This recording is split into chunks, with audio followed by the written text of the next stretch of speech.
to becoming a millionaire is ownership. Dr. Pamela Jolly, a Black woman who is a financial expert, especially when it comes to Black people, was the very first interview that I had on my podcast, Your First Million, in 2019, July of 2019. And what she said to me changed my life. She said to me, millionaires or rich people, one of the two, I can't remember which one she said, but let's say it was rich people. She said, rich people do two things well. They own things and they collaborate. That changed my life. And I was so grateful that that was the first episode to kick off hundreds of episodes, because it changed my life. If we go back to 2019 and look at the numbers again, that's when I started really making real money personally. What do rich people do? Put in the Q&A. What do rich people do? What are the two things they do well?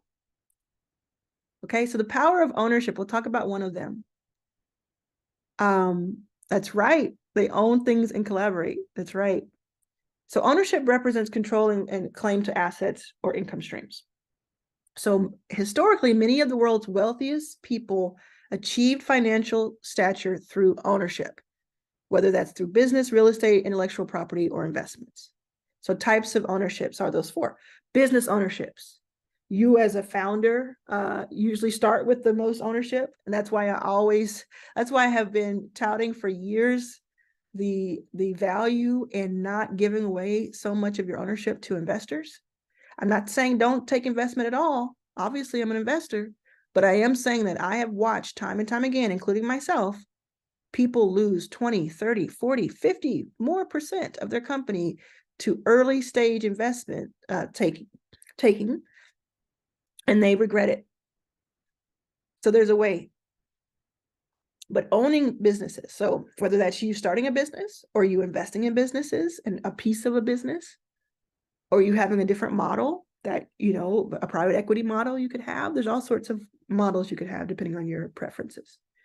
Then there's real estate. That's one thing I have not gotten into, because I have been pouring my money mostly into my companies, and then a little bit of play, like with Janet Jackson's truck that I spent $114,000 on, or this painting by Joey Lee that is the largest painting that he's ever done. He's now an Emmy nominated actor on top of being this brilliant painter. It cost me mid 5 figures. But most of the stuff that I've done, that's been kind of private. Most of the stuff I've done has been that. And therefore, I have not really dived into real estate investment. Another thing that Rachel Rodgers does very well. Very well. And I will have to give a shout out to Rachel. In the end of 2021, she gave me such great advice about real estate. She's a real one. She's a real one. She gave me such great real estate advice. She's like one of those people who's like, I don't want to hold that information, Intellectual property. This is a big one for me. Owning copyrights, patents, trademarks, and other intellectual property can provide a revenue stream if those rights are ever licensed or sold.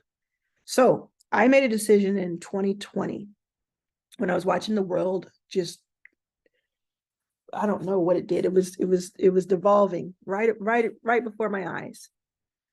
And so much about the plight of the Black American, and of course us around the world, was just hitting me.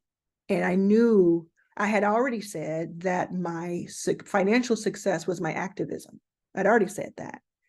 But I knew that I needed to be even stronger and make an even stronger point. So I made a decision in 2020 that in a certain amount of time, and I don't know what that time will be, I will become one of the the top 10 wealthiest Black women in America. And when I made that decision, I also, and I don't know the numbers, and we'll have to kind of look in that. But when I made that decision, I also started saying, like, I had been called in. Remember I said in 2018, at the end of 2018, going into 2019, the conversations in the rooms I was in started to change. So I had been called into almost every Hollywood studio you could think of. and every Hollywood producer you could think of. I was with Seth MacFarlane's team, Brian Grazier's team, Viola Davis's team, ABC, NBC, Fox, everything you can think of. I was in those rooms at the end of 2018, at the beginning of 2019. And all of them, while they were exciting, they were about how can we hire you to go and do this thing for us? Or how can we buy the rights, which they did for a year, buy the rights to your life story and then exploit that? And using the word exploit in a positive way. 2020, everything changed. My mindset changed. And I said, I will no longer go into rooms and go into partnerships with people where I don't own at least 50%, 51% of what we're doing. And you know, you can hire me to speak, and that's okay. It's a one-off thing. You can hire me to do these things, consult with you. But if we're talking about something that has my face and my name on it, I'm owning it. And so a lot of the IP, so my fiction podcast, The Valley, which if you have not listened to, you are missing out. The Valley. Look it up. It's on Realm, the podcast distributor.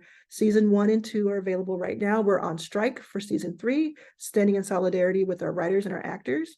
Actually, our writers are the ones that are in strike when it comes to podcasts.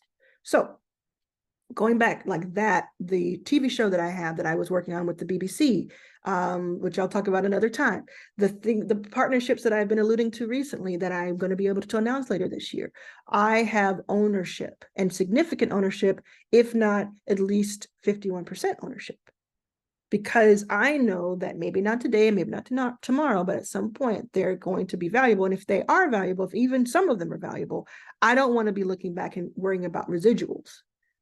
I want to be talking about ownership and making the decision about what hands they land in. And then investment ownership. So this is owning assets that grow in value, stocks, bonds, financial instruments, startup investments. You can become a startup investor by starting, even if you're not accredited, meaning you don't make $200,000 a year or $300,000 a year with your spouse for the past 2 years. You can do crowd equity funding. You can go to Republic or WeFunder or Seed Invest and start getting your chops up. Again, if you want to learn about that, I can teach you. So just send me an email or a text. If you're in my inner circle, send me a text. If you're part of Spark, send me an email, arlan@arlanwashere.com. What's the most valuable ownership? Well, it's the most valuable is scalable, stable, liquid, and passive. And so, you know, you can read that here, what I mean about that. And then getting started with ownership. You want to be educated. This is what you're doing right now. You want to learn. There are experts in a lot of fields. You can learn from them. You can spend a little bit of money on upfront education. You can go to YouTube and get a bunch of it for free. Just make sure you're looking at the source and kind of their credentials. But taking that time out to learn and then to execute is like steadying the bow before you release the arrow. You start small. Like I said, you don't have to pour thousands of dollars into investment or into real estate ownership. There's always a way to start small. There's always people who want to teach you how to start small. Networking, that's the biggest thing.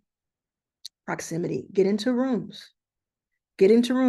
I talk about network versus networking in my book, It's About Damn Time. If you want to get the audio version, listen to that. It's very important points about that, but that is the number one way that I made my first million. If you faded a little bit, come back to me. The number one way I made my first $1 million was through building my network over time, even before I had $1 to my name. Network, save and invest. I don't do so much of the saving.